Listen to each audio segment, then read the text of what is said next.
how to make your phone vibrate non-stop. All that you have to do is simply use your finger to press on the volume button on your phone and then come and then tap on this three dots. Okay, so when you tap on it, you will see that we have the sound and then vibration. Okay, that is the sound and then vibration. Under it, we have the media volume. Okay, and then we have the call volume as well.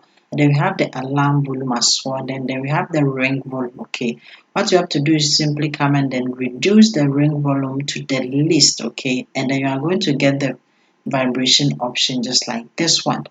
What you have to do is that you have to come and then make sure that the vibrate for calls is on. Okay, it is turned on, and then beside that one too, the increasing incoming ringtone is also on as well. Okay, so when it is on, all that you have to do is simply look at the notification bar, and then you are going to see that you have the vibration option turned on.